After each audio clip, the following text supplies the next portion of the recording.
So, part two of the smoking history, the famous history, how it became Churchill cigar.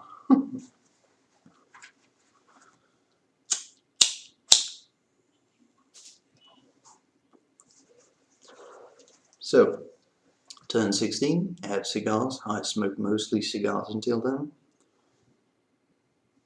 Cigarillos, Mercator, small cigars, almost cigarette-sized cigars. Also, most of the time I was okay. In fact, I remember doing my homework, smoking a cigar sometimes when I was, in a countryside house. I don't know, second house. Don't know how you call that. Only at that times, and sometimes my father joined me. Uh, he had never been a cigar smoker or a smoker at all before that, but sometimes he joined me, and he still does smoke cigars from now and then. But anyway. Now, when I turned 16, a few days after that, late January, I went to there is a small supermarket here in the village, and I went in to buy 2 packets because I had thought about it for a long time. I wanted to try. Maybe I thought it was like a cheaper way to have a little smoking pleasure. I don't know, smaller cigars. I saw cigarettes really as cheap cigars, in fact. So that was pretty much my approach to them. So I didn't start out of peer pressure. My friends at the time didn't smoke. None of them, after that I learned that they smoked, some of them smoked some illegal weed. I've never had though. But I went into the smoke shop, well prepared. I thought, well, if I asked one for a cigarette and I really don't know, what type of cigarette to choose. I had my ID card, identity card ready in case I would have been asked for it, to prove that I'm of age to smoke. But so this was really prepared. I was so stressed. Remember, I was probably like red, tomato red, but I went in. I thought if I ask for more than 1 pack, he won't be suspicious any time because kids have little money, so they buy only one cigarette packet at a time. So I went in. 2 packets of Lucky Strike Reds, please. In French, obviously. Le paquet Lucky Strike. In French. I paid. They was €4.70 a packet of 19. 2 packs. You make the count. What is it now? 9.40? No. 9.40. Paid.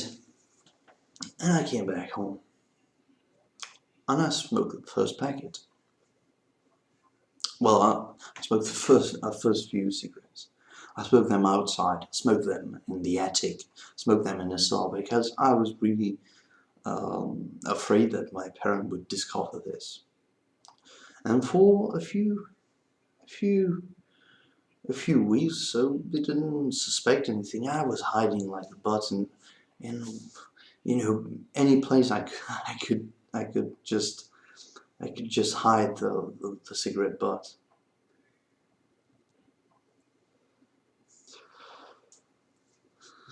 And I came back later at that supermarket and I saw 2 packets of Gitane filter. Well, I thought, cigarettes of Serge Gainsbourg. His cigarettes. Well, give me 2 packets of that. They were still the old one. They moved the production line from, first from France to Spain back in 2005. They moved the production from France to Spain, and then in 2010, 2011, they moved the production to Poland. And there was, the cigarettes made in Spain were still very, very good. They were wide cigarettes. I still have a packet of those. I bought 2 packets. I smoked only 1. And smoked the first few and I was enamored with the taste of them. I still love those, but I've smoked many more since then. Smoked them like cigars. And then, I don't know, but it came to my mind that smokers actually do inhale the smoke. Well, for what reason? What would that make to you? You know, it's still very nice smoking like that. Nice, pleasant taste. And so I went in the cellar. I lit up a Gitane filter.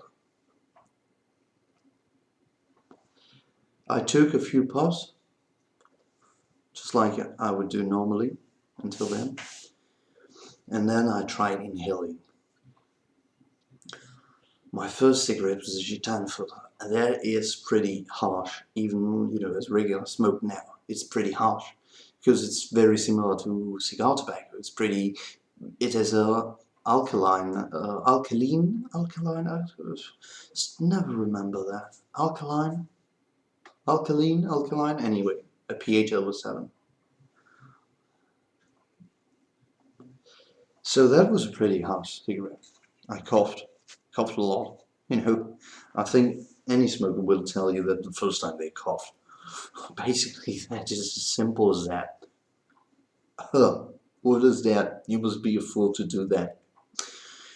Then I took another puff, then a third one, fourth one. I smoked the rest of the cigarette normally. I stubbed it out. And then I felt for the first time in my life a nicotine buzz. I mean, not like in cigars, when you get a very pleasant relaxation feel, but you don't get a hit, an instant hit. But that time, that Gitane filter, even despite, you know, European Union laws, even with that small nicotine content, nicotine yield, compared to a, you know, unfiltered US-made cigarette, or back in the days here in Europe, those were pretty. It was the first cigarette, man. I had a buzz for like 30 minutes. I didn't know what was going on, you know. Head spinning, dizzy. I didn't know. Didn't want. You know, somebody told me, well, you didn't want to crap after that. No, that didn't happen. Didn't want to vomit. Didn't want anything like that. But I was like, and guess what? I like that. So I tried again. I tried again doing that. I tried again.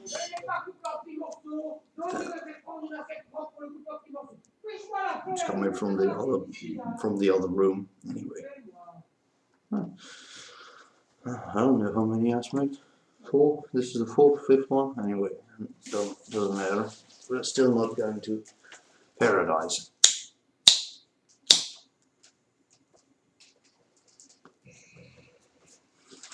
So I did it a few times, and I grew to like it. And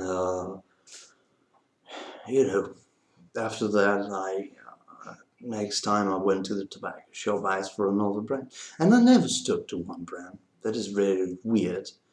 I remembered my grandmother smoked Belga cigarettes. When I was a kid, I remember, not very often, but still sometimes she would smoke Belga cigarettes, probably when she couldn't find canned cigarettes. Anyway, so I picked up that, and those were also among the first cigarettes I smoked. A brand called Johnson, black packet, very, I wouldn't say very attractive, but dark looking. Well, only the packet, you know, it's like an advertisement. You're going into going into some weird place with those cigarettes. Those were strong also. They were strong. They still taste, they're somewhat close to a Gitane, but a little different, with a little hint of something I don't like now, but at the time, and I never stuck to one brand. I never stuck. I never stuck. I said I never stuck. Well, I never stuck. I never stuck to one brand. Yeah, and then I became crazy about it. You know the story, at first you don't smoke every day. Then you smoke 1 a day. Then you smoke 2 a day. Then you smoke 3. And after a few weeks, you find yourself, it was like probably the first time I tried a cigarette was in April, and probably around May or June, I was smoking 5, 6 a day. Still not bad, not a problem. That's not a heavy load of cigarettes, but anyway, not every day. Most of the times when I could, when I was not during school breaks and things like that, when I could, midday sometimes. I lived in a building, so I had to go down to have a smoke and then come back. Maybe had 2, 3 smokes and then come back at the house unnoticed. Now the question most people will ask is whether, how and when my parents discovered it. Well, one day my father found cigarette butts in the bin, in the trash, in the garbage bin. You smoke cigarettes? Well, I replied, I was very stressed, very ashamed, very ashamed. I don't know why we should be ashamed of that, but anyway. Um, so I replied, so you're digging into the garbage load? Something like, whoa. Uh, I found cigarette butts. You smoke cigarette? Who bought your cigarettes? That was the question. Well, I said, it is legal. I'm of age. It is 16 years of age. I know the law. Nobody bought them for me. No friend offered me ever a cigarette, which is a thing I regret. No friend ever. He said, yeah, my best friend offered me 2 packs one time when he came back from Italy. That's where I had the cigarette, for the review, the MS cigarettes. Monopoli Stati Italy. Anyway, MS cigarettes. Good cigarettes. And so for a time they were not happy, but then you know, after all, it was my choice. I was not a kid, and I had much of a problem with that. So it never been an issue. I mean, we had probably like few arguments in the very beginning, but not that much after a time. But I was still smoking, not in front of them most of the time. I was smoking in the cellar, in the attic, in a room that I call my smoking room. For a time I was only smoking there, which is my musical room. I keep all my instruments, play bass and play guitar, so I have them in that little room, a small room. I have my amplifiers, I have the radio stuff, I had a keyboard which isn't working. It's more of a toy than a real keyboard. It's not working anymore. I don't know why, but it's not working. So I was smoking that and hiding the cigarette. I had an ashtray, but I was keeping the cigarette butt hidden under the how do you call that? Under the floor, wooden floor. How do you call that? I can't remember. Parquet. That's the name in French. Anyway, I will put that. And I think there are still a few buds hiding, under the ground, in the second floor, and the first floor, whatever. American call it the second floor, and British call it the first floor. Anyway, I still sometimes I find a few cigarette butts here and there, but after a time. When I was 17, for the holiday, I started smoking. We were in France, so I had really no place to smoke at home. So I had to smoke in the garage. And you're not like caught because they know you're smoking, but you have to do it in front of them. After a time, when I was, after the holiday when I was 17, I started smoking. Sometimes I went out and I smoked a little. So they were kind of, I would say, okay about it, because now I smoke in the house, and not all, not in the rooms, not in bedrooms and stuff like that, but I smoke in some part of the house, in a non-smoker house. So non-smoker house has become a smoker house. And well, all was well. Well, I don't want to enter the details, but when I was almost 17, I quit. I quit going to school for a few months, and then I resumed the next year, and so on. And so I don't want to talk about that, but I became a daily smoker, and I was smoking at the time 8 cigarettes a day. For a few months, I was smoking 8 a day. Then I went up to 10 a day. I was saying, well, 10, half a packet a day. That's good. And then I had a pretty bad illness, when I was 17, right before my 17th birthday. So right at that time I had pneumonia. Well, that's not great.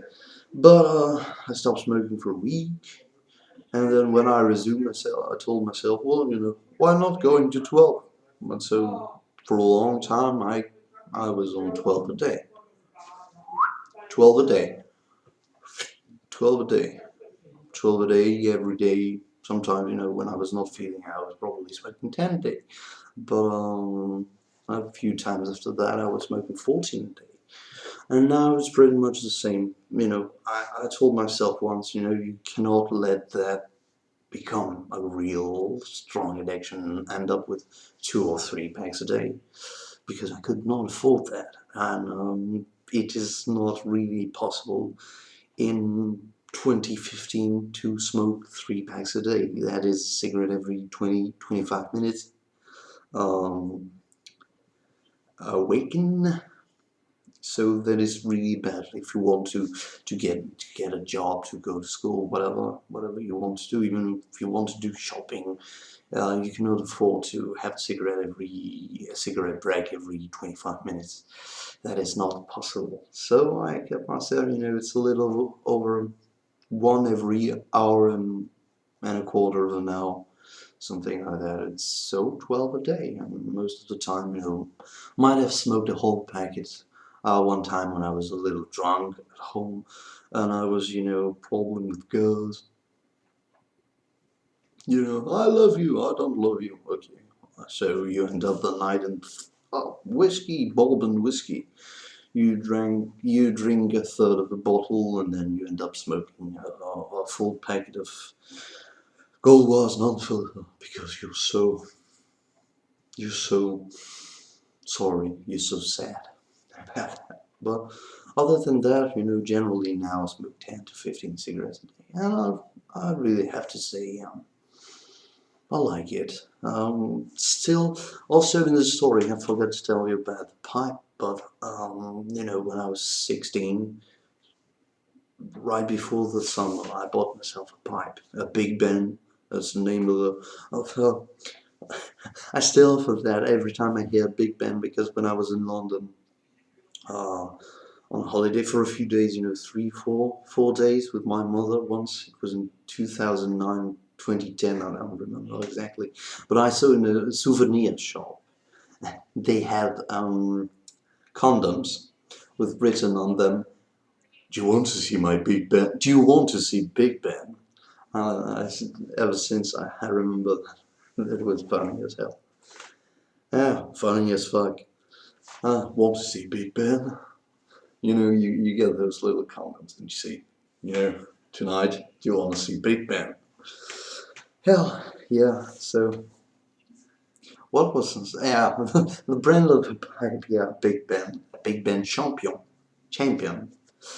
Big Ben, and I smoked a few, well, I smoked pipe quite rather, enough, I would say that, often enough to get myself photographed while smoking the pipe. Actually, I have no pipe review uploaded yet, but I still have my pipe, and I must get back to it. I really do. I really have to. I get maybe a dozen patches pipe tobacco, some sent by Urges Smoker in London. I got Capstan, I got St. Bruno, got Route 66, I thought it was new. What else? I have a patch of Half and a Half. I managed to find them in the Netherlands. I thought they were only sold in the United States. You know, it was very widely sold, widely popular brand. Half and a half of bright tobacco, bright leaf tobacco, Virginia tobacco, and half of Burley. And I probably sent it. I still have it unopened. I think I bought it at the end of last year or something like that. It's still unopened. Oh, yeah.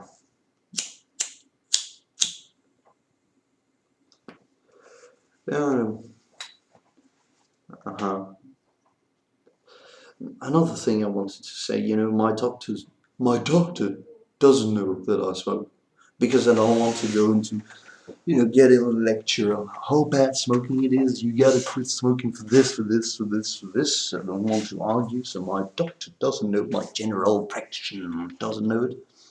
Family doctor doesn't know it.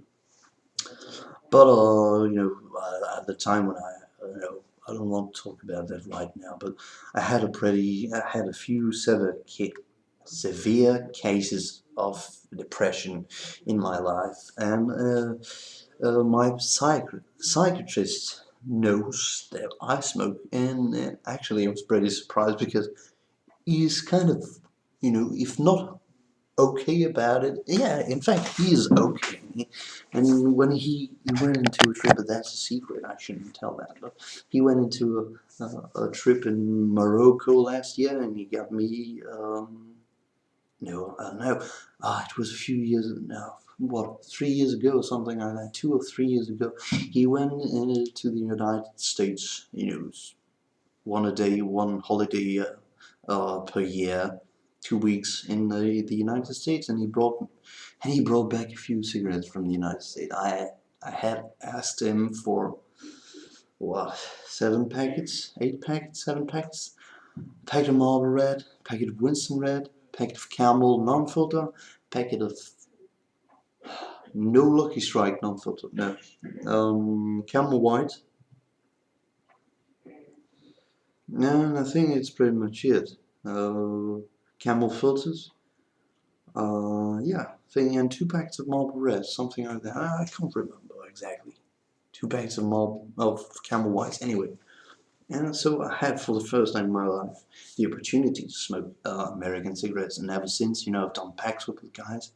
You know, a friend of my grandmother on my father's side knows somebody who makes generally a trip to Tennessee. You know, big Elvis fan, and you know. And once she went into California and she bought me 2 packets of Marlboro Reds and 2 packets of Camel filters. I still have them. It was last year, so I hope they're still fresh. In fact, I should smoke them anyway. I still have to review them, to smoke them. Oh, feel relaxed in my chair. It's a bad chair, you know. If you ever asked, it's a very small chair, so I look really, you know, crippled on that chair, because if I do it like that, you know, I don't know what you can see, but this is as best as you can. And if I, you know, oh shit, I can't see myself on stand up anyway. So I think that is pretty much it for this very long smoking history. Yeah, you know, when I turned 18. Oh, I started smoking, you know, in front of anybody. I don't mind it, you know. And I started this channel. I'm pretty happy with it. I met good people. That's the thing I love most. And maybe if your question is, do I regret taking up smoking? Well, every smoker one day, you know, said, "Oh, you know, I shouldn't have started. I would murder the son of a gun who invented this cigarette." But you know, most of the time, I just like it.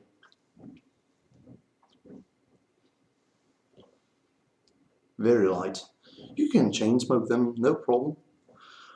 Lucky Strike non-filter.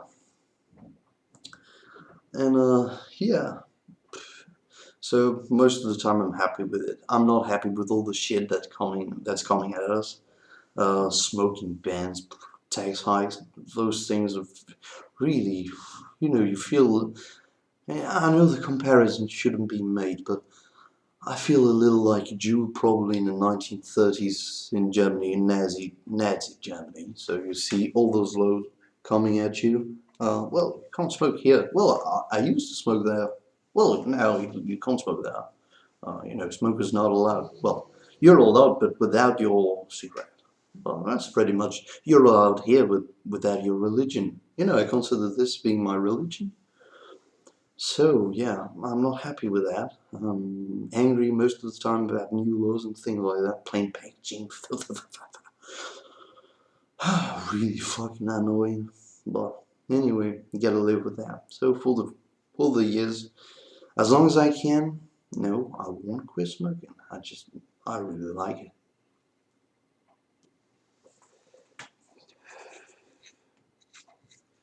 I really like it. I met good people. I met, doing the pack swaps.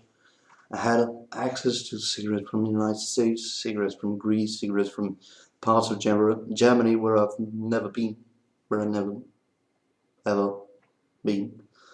So I met good people, a lot of talking. I really love this. This is what I really like about running this channel.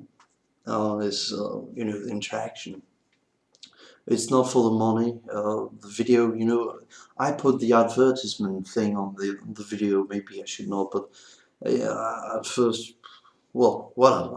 I decided to make it. If you feel bothered with the advertisement, you just block them. But if I make no money of this video, perhaps I should find a way to do it. Make some accounts, something with YouTube. Well, I could because I got 50,000 views. I could make probably. I think it's $1 per 1,000 views, so I could make $50 out of that. That would be nice, just to buy a carton of cigarette out of money from YouTube. But what I really love most is not only getting views and things like that. Obviously, I'm happy because it's kind of a reward. I make I run the channel. I run the channel. Um, you know, I make a video. I take the time to make it, and people watch it. Are happy maybe to watch it. Maybe some of them dislike it. I'll just go away.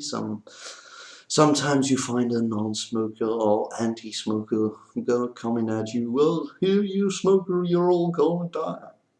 Well, no shit, Sherlock. You are also gonna die then. You fuckhead. Well, so I really like it. Really like having comments, replying to the comments.